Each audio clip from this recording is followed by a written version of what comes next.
This is Macro Analytics, delivering frank conversations on global macroeconomics and market analysis, outside the mainstream, featuring discussions and debates between Gordon T. Long, publisher and editor of GordonTLong.com, and his guests. The content of this discussion is strictly the opinion of the participants. It is in no way a solicitation for business, nor is it to be considered investment advice of any sort. Always consult a registered investment advisor before making any investment decision. These discussions are extremely hard-hitting and terribly frank, and parental discretion is advised. Now, on to the show. Good morning. I'm Gord Long with GordonTLong.com.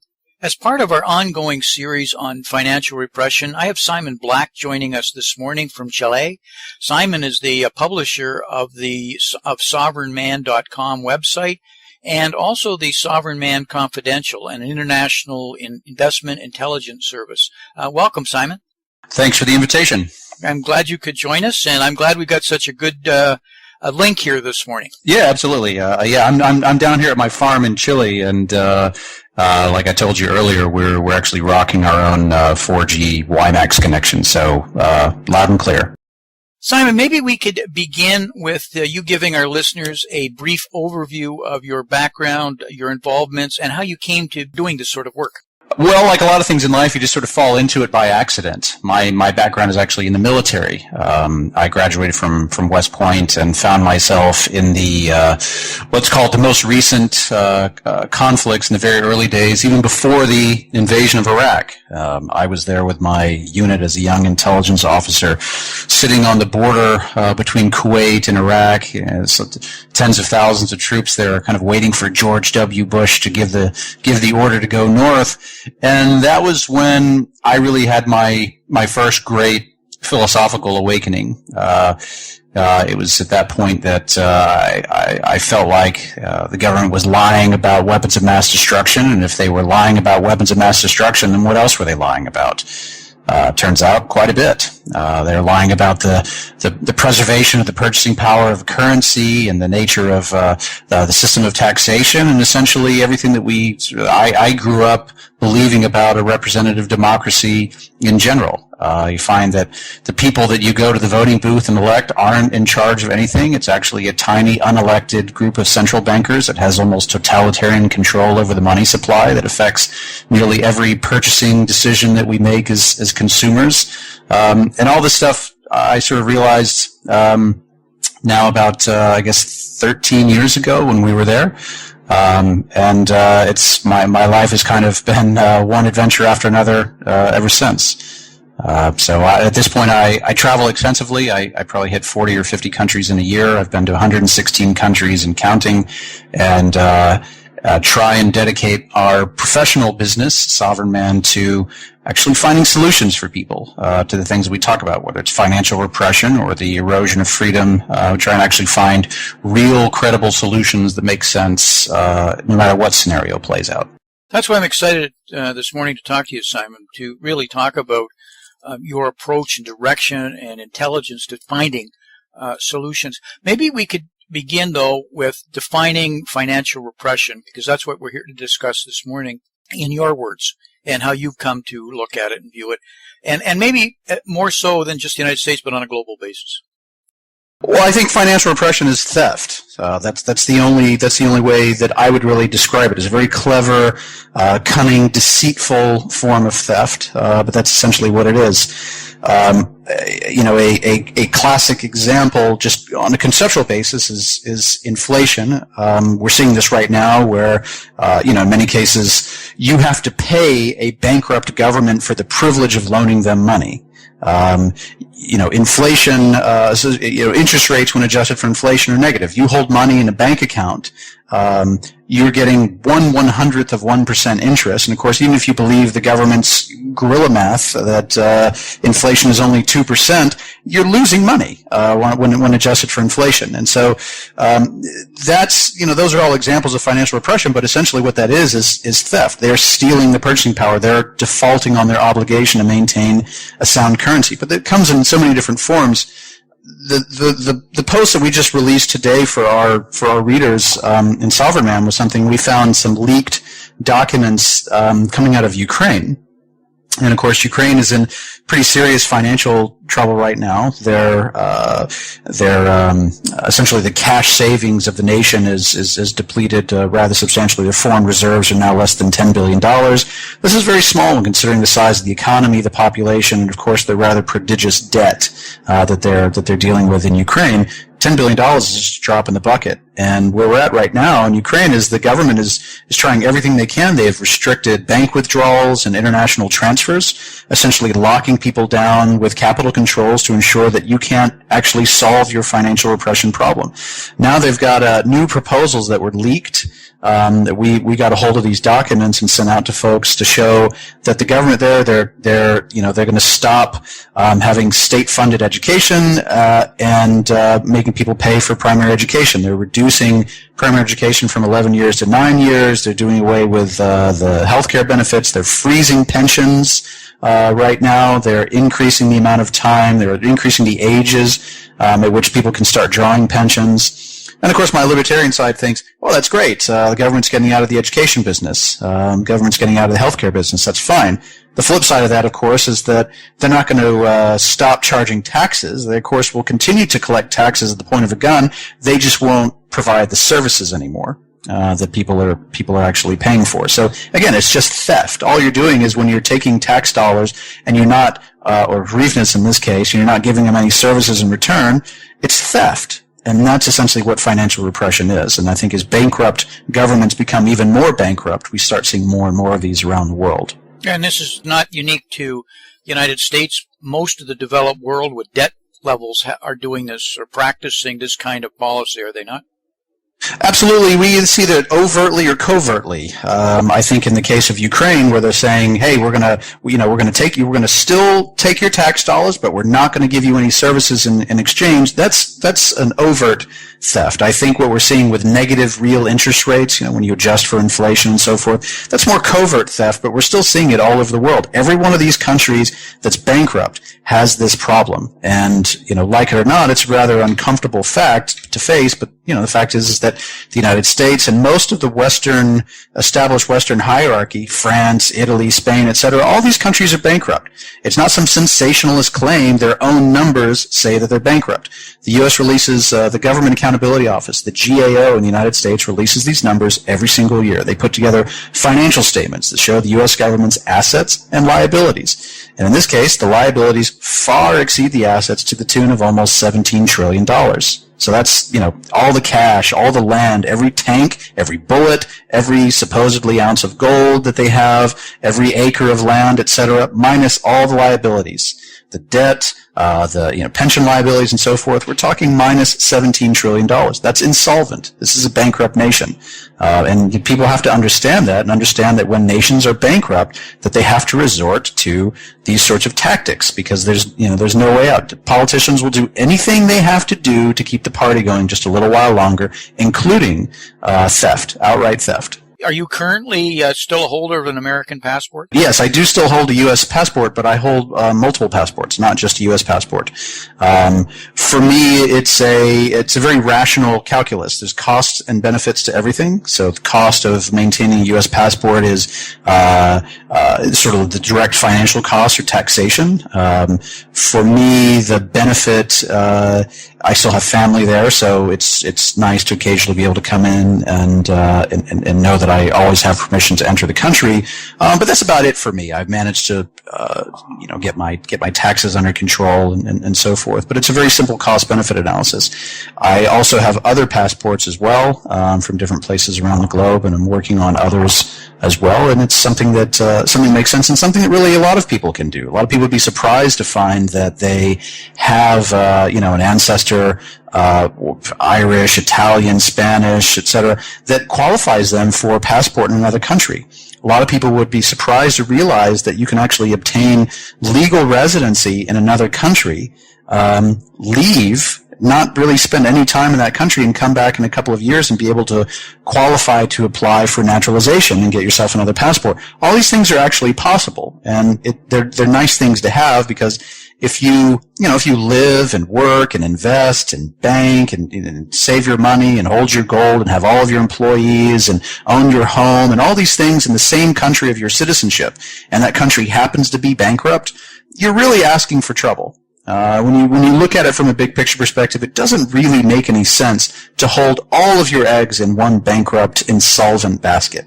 And so having another passport does, provide some ways to mitigate that risk. Well, Americans are facing FATCA now, all of the expats, and they say that they're screaming is an understatement. I don't know what your experience has been or what you're witnessing there. I've seen everywhere around the world, I've seen people renouncing their U.S. citizenship primarily because of FATCA, the Foreign Account Tax Compliance Act. There's two, just in case your readers aren't familiar, I'm sure that your listeners are probably very familiar, in case they're not. Two key provisions with FATCA are, one, it provides another layer of reporting for U.S. taxpayers that have foreign financial assets held overseas, bank accounts, brokerage accounts. There are certain exceptions. Gold, in many cases, can be an exception. Real estate can be an exception. But foreign financial accounts, if you imagine a bank account, these become reportable by U.S. taxpayers. They're already being reported on other forms. This is just, sort of classic government, left hand not talking to the right hand. So they decided to create another form to report the exact same information. The other requirement is with banks, and FATCA requires every single bank on the planet to get in bed with the IRS and agree to information sharing provisions with the IRS. And they basically have two ways. One is when the individual banks do it, and the other is when they create these government-to-government information sharing agreements. So, for example, the government of the UK banks would share their information with the government of the UK, and the British government shares with the US government. But either way, creates additional layers of reporting and bureaucracy for the banks themselves. These are things that nobody feels like putting up with. Because of this, a lot of foreign banks have just decided to discontinue accounts of U.S. taxpayers. Even if you're a foreigner and they find out you're living in the United States, you could be a Frenchman living in the United States. The bank's not going to want to deal with you anymore because they don't want to have to mess around with FATCA and all the bureaucracy and so forth. And this has prompted a lot of people to actually renounce their U.S. citizenship. It's sad when you think about somebody who,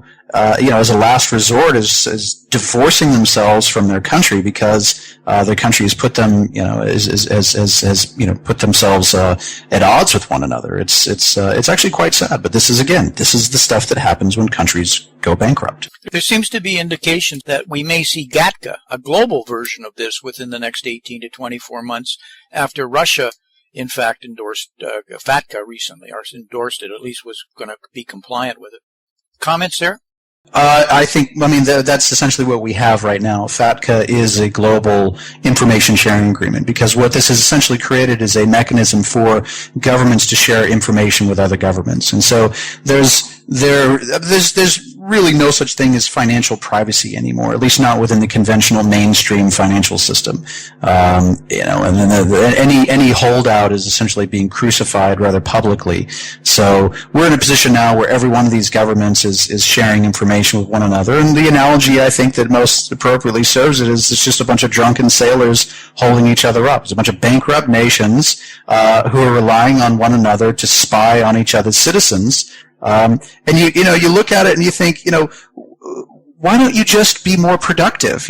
Why don't you just try and actually, instead of pushing everybody away until they renounce their citizenship, why don't you actually try and attract talent and capital and resources? Instead of being a negative and having a scarcity mentality, why not have an abundance mentality and say, hey, we welcome productive people. We're going to, instead of trying to chase everybody around for every last penny, how about you actually reduce taxes and give people an incentive to come and grow the economy? The interesting thing in the United States is if you look at the post-war levels of tax revenue in the United States, since the end of World War II, tax revenues in the United States have almost been exclusively roughly 17% of GDP. And so, in other words, the slice of the economic pie that the U.S. federal government receives is almost constant at 17% of GDP. It goes up a little bit, it goes down a little bit, but more or less it stays at right around 17% of GDP. So raising taxes doesn't really increase their slice of the pie. Chasing people around the world and throwing people in jail doesn't increase their slice of the pie. You'd think with that kind of overwhelming data, they would just want to do everything they can to make the pie bigger. But they don't. That's not their mentality. Their mentality is to chase, pensioners and Social Security recipients and little old ladies and widows. I mean, I've seen this stuff, the way they throw people in jail and chase them around the ends of the earth. And, they took the oldest bank in Switzerland and shut them down. I mean, it's just sad, the sorts of things that they do. It's a scarcity mentality. They don't have this idea of let's be more competitive. That seems to be the basis upon which the ideals upon which the United States were founded. Now it's just chasing around little old ladies trying to get every tax dollar they can. They can't grow their slice of the pie. They can only help grow the pie itself. But that's just not the mentality that they have. That's 180 degrees from what the country's basic premise and foundation started on, built the country. And I think it's a reflection when you start to get heavy centralization of economic and political power, this was what comes out of it, in my opinion. It's almost a natural evolution. Maybe it's an unnatural thing that you don't want, but it seems to always evolve, and history is replete with examples of this. And the solution is, to me, is decentralization. You agree with that? 100%. You raise actually a very good point. It's not. I mean, there's a lot of issues I think we have with the system. Obviously, fiat currency and unbacked paper currency is a massive problem. But I think the even larger problem behind that really is centralization. And anytime governments or any central authority comes in and tries to monopolize control over resources that's as important as something like the money supply, you have problems. There are a lot of great stories from history about this. I mean, I even would go back to the 13th century in France, and they had introduced a bimetallic standard there and tried to centralize the relationship between gold and silver. The government tried to fix the price between gold and silver, the gold-silver ratio, instead of leaving that over to the market to be decentralized. And of course, the government fixed this rate. And the rate that was that they commanded in France was different than the rate that they commanded in Venice. And so what happened is people realized that they could get more gold for their silver in Venice than they could in France. And so you could imagine all the silver flowed from France into Venice because they could get more gold in Venice. And then the gold flew back from Venice into France where they could get more silver. And the French government was going bankrupt from this. And so what did? They imposed capital controls, trying to prevent people from moving silver out of the country and so forth. And this stuff is just centuries old. You can go back so far throughout history and see any time that there's a central authority that tries to control something particularly as important as the money supply, there's always problems. There's always problems. The nice thing is that today, all of the tools and all of the technologies and all the resources already exist to decentralize all those things. We don't need governments anymore. We don't need central banks anymore. All of these things actually already exist. All the technology already exists to make banks and the banking system completely obsolete. It's just a question of how quickly, it's just the adoption curve. How quickly will these technologies get adopted? There was a time when nobody had even heard of the internet, and it's only been probably 20 years, and now we can't imagine our lives without it. I think the same thing will happen to a lot of these new technologies, and we'll look back 20 years from now, and banking will be, will become this barbarous relic, if I could paraphrase Paul Krugman quoting John Maynard Keynes. Yeah, please don't quote Krugman on this show. That's another discussion. We did extensive amount of work 2 years ago to show that globally, as countries were becoming more centralized, therefore they become more authoritarian. What comes out of it is you get crony capitalism, you get policies such as financial repression, and you move towards statism, and how that through monetary malpractice really fosters it. But it all starts the moment you move from sound money. That is the fence that keeps the system working. But once you remove that fence, then this whole process gets underway, and that's clearly what's going on. And unfortunately, we've sat and watched this unfold for 3 years now and longer. Now, solutions for this, Simon. What does somebody do about it when they really get their hands around it as clearly as you have? What actions do you take? Well, I think, as I mentioned earlier, if you just step back and look at the big picture, does it really make sense for somebody to keep all of his or her assets and income and resources and property and business and et cetera all in the same place, particularly when that country happens to be completely insolvent? And again, not a sensationalist assertion. It's a statement of fact. And the fact is, it doesn't make sense to do that, because we can look to we don't even have to look to history. We don't even have to crack open a history book to see. We can just look to what's happening today. I mean, we saw what happened to people last year in Cyprus, what happens when a government government goes bankrupt, banking system's insolvent and so forth. I mean, that's an entirely, different topic altogether. But I mean, the fact that most people don't realize at all that their banking system is actually quite unsafe, that most banks are very illiquid, that many of them are actually insolvent or very poorly capitalized. And again, this is something that sort of goes part and parcel with debt-laden, bankrupt nations. It makes all the sense in the world for people to just look around the world. This is almost 2015. It's not like we have to get on a boat and go some perilous journey to the other side of the planet and deal with, plagues and, natives that want to kill us. It's not a big deal. We can go to another country and find the right place for our savings. Where's the best place in the world to hold capital? We should go to a place where we can achieve a better rate of return, something that actually, when adjusted for inflation, might actually be positive, where the banks are actually liquid and well capitalized, where they've never had a banking failure, etc. There are places in the world where the banks are actually still sound, where it's outside of your home country, where it can't be, where you can hold cash in different currencies, where you can actually decide to not even hold fiat currency at all. You can actually get back to holding precious metals or buying real assets.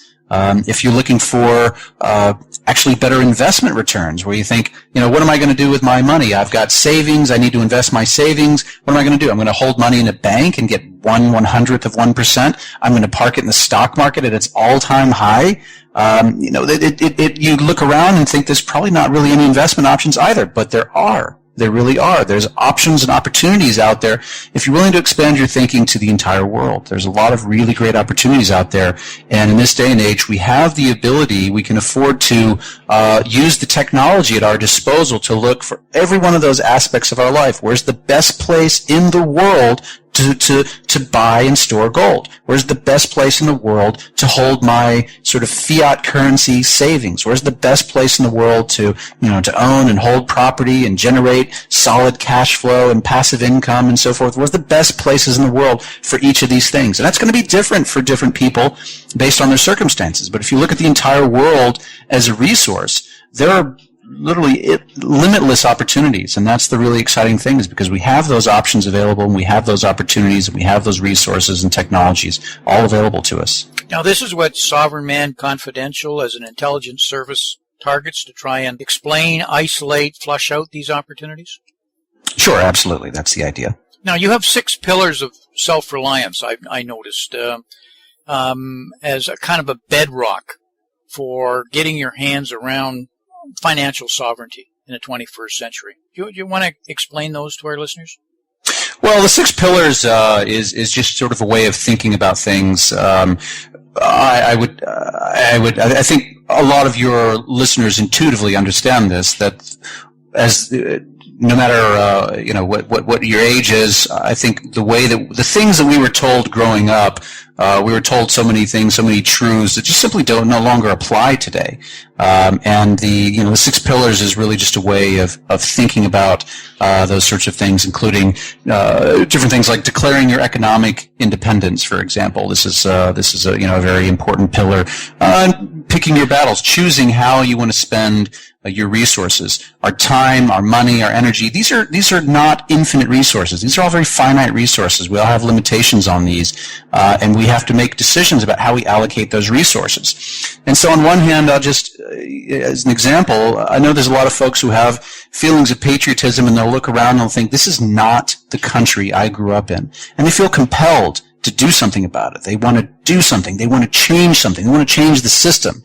And I would encourage people to try and look at the situation rationally. It's an incredibly noble thing to do, to want to improve one's country and try and make the system better. But the reality is that the problem has gotten so large that the only way to really change it, and I'm actually going to send out something to my own readers to sort of demonstrate this mathematically, but it's gotten so large it's really beyond repair. And again, not a sensationalist assertion, it's really just a statement of fact, of mathematical certainty.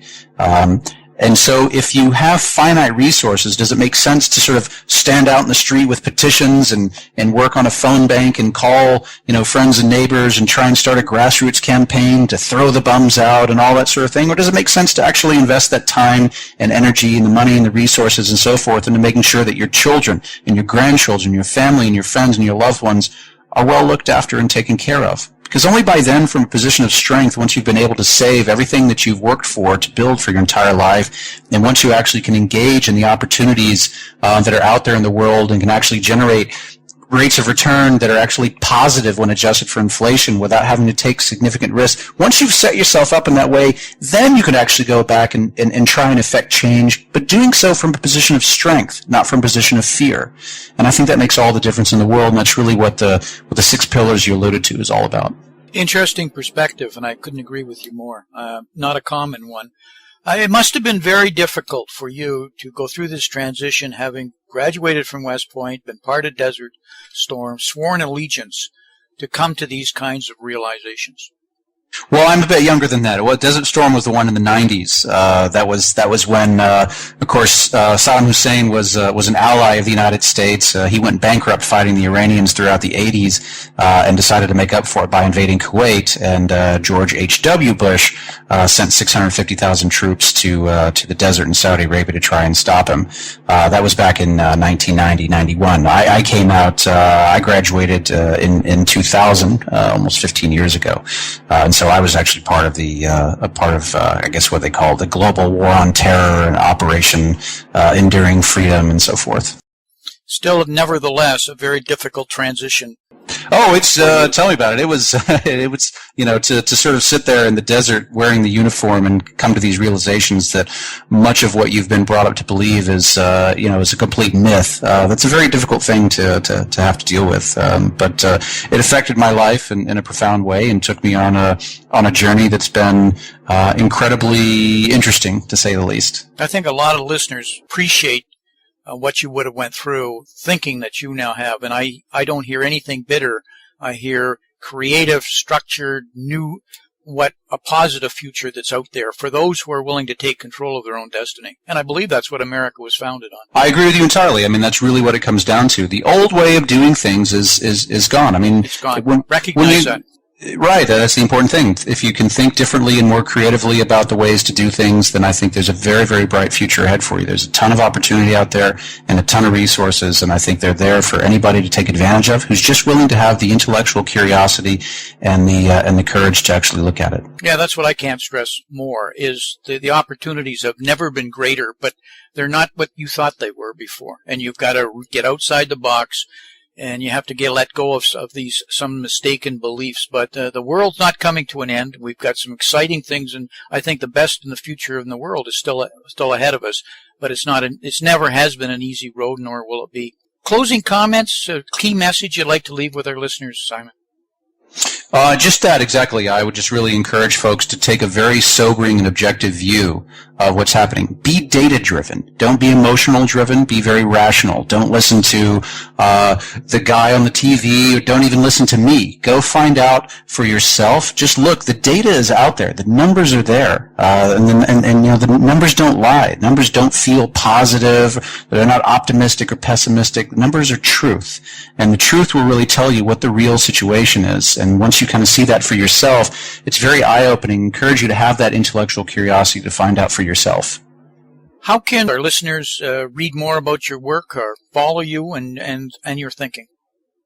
Well, our website is sovereignman.com. We have a free daily e-letter that goes out to, I guess, close to 200,000 people now, and I think it really resonates with a lot of folks. It's that message of freedom is still out there, it's still alive, it still exists. There are solutions, there are opportunities, and we want to bring those to as many people as possible.